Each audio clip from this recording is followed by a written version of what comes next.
Durante más de 3000 años, Egipto fue la columna vertebral del mundo antiguo. Antes de Roma, antes de Grecia, incluso antes de Babilonia, Egipto ya existía. Sus templos ya se alzaban, sus dioses ya eran adorados, sus reyes ya eran dioses.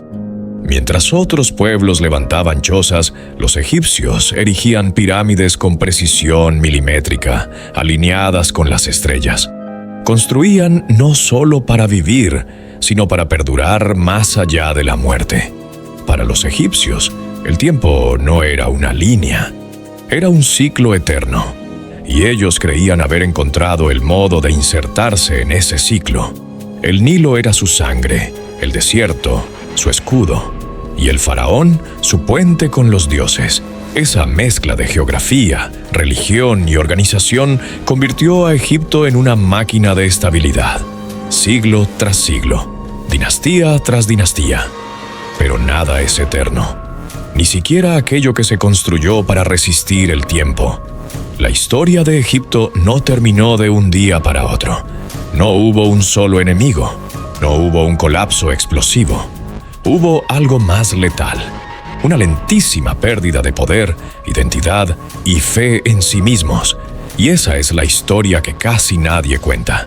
Porque cuando un imperio muere lentamente, el mundo tarda siglos en darse cuenta. La decadencia de Egipto comenzó por donde caen casi todos los imperios, en su interior. El poder se volvió heredado, luego corrupto, luego frágil. Las dinastías se sucedían como actores en una obra que ya nadie entendía. Algunos faraones eran niños, otros eran títeres de los sacerdotes. Y los sacerdotes acumulaban tanto poder como el rey. El templo de Amón en Tebas controlaba más tierras, esclavos y tesoros que muchas provincias juntas. El poder religioso dejó de ser guía y se volvió rival. La política se fragmentó, las guerras civiles se multiplicaron, Egipto se dividía constantemente, faraones del norte contra faraones del sur, dinastías contra dinastías, hermanos contra hermanos. Cada crisis era contenida, pero nunca resuelta. Cada victoria era temporal, y mientras tanto el mundo seguía avanzando. Nuevos imperios surgían, Babilonia crecía, Asiria se volvía brutal. Persia se expandía como una marea imparable, y en el Mediterráneo las polis griegas comenzaban a mirar al este con hambre. Egipto seguía siendo un trofeo codiciado, rico, estratégico, mítico, pero internamente ya no era el mismo. Sus ejércitos, alguna vez temidos, ahora estaban compuestos por mercenarios. Su economía, basada en el control agrícola del Nilo, sufría por inundaciones irregulares. Su población, empobrecida, ya no creía en la divinidad de sus gobernantes. Y aún así, los faraones seguían construyendo templos como si nada estuviera cambiando. Adoraban a dioses antiguos con rituales antiguos, sin notar que el mundo que los sostenía ya no existía. Cuando los persas llegaron, Egipto ya no tuvo fuerzas para resistir. Cambises, rey de Persia, entró como conquistador, pero también como pragmático. No destruyó templos, no impuso una religión, solo reemplazó al faraón, y Egipto pasó de ser imperio a ser provincia. Ese fue el primer gran cambio. Egipto ya no se gobernaba a sí mismo, y no sería el último.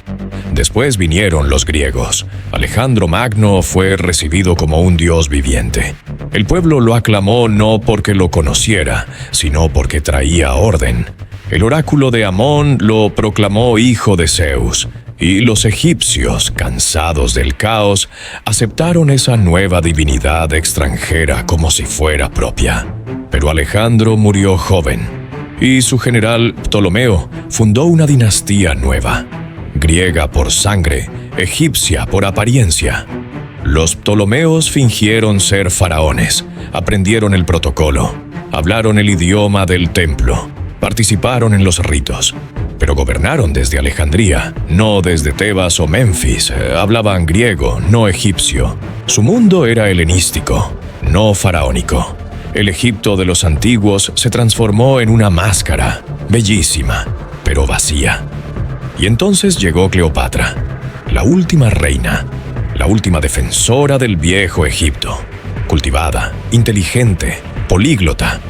Una mujer que entendía que su país pendía de un hilo entre dos potencias, Roma y sí misma. Su historia ha sido contada como un drama romántico, pero en realidad fue una guerra desesperada por la soberanía de Egipto. Cleopatra no sedujo a César y Marco Antonio por amor. Lo hizo por supervivencia, porque sabía que Egipto solo podía salvarse si se volvía indispensable para Roma. Pero no lo logró.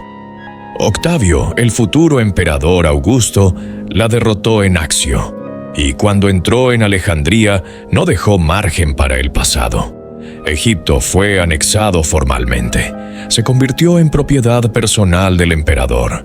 Ya no era ni siquiera provincia, era botín. Y en ese punto Egipto comenzó su verdadero final. Los templos cerraron. El idioma egipcio dejó de enseñarse. El sistema de escritura más complejo del mundo, los jeroglíficos, cayó en el olvido. Los dioses antiguos fueron reemplazados por santos cristianos. Las estatuas perdieron sus rostros. Los nombres de los faraones se borraron. Y un día, los propios egipcios ya no sabían quiénes habían sido. Durante más de 1000 años, Egipto fue una tierra de ruinas inexplicables. Los viajeros griegos y romanos miraban las pirámides sin entenderlas. Los árabes las consideraban obra de gigantes. Nadie sabía leer los templos. Nadie sabía rezar a los dioses. La civilización que había inventado la eternidad había sido olvidada por los vivos, hasta que un joven oficial francés, en medio de una campaña militar, encontró una piedra, negra, rota, con 3 escrituras: griego, demótico y jeroglífico. Era la piedra de Rosetta, y con ella comenzó la resurrección.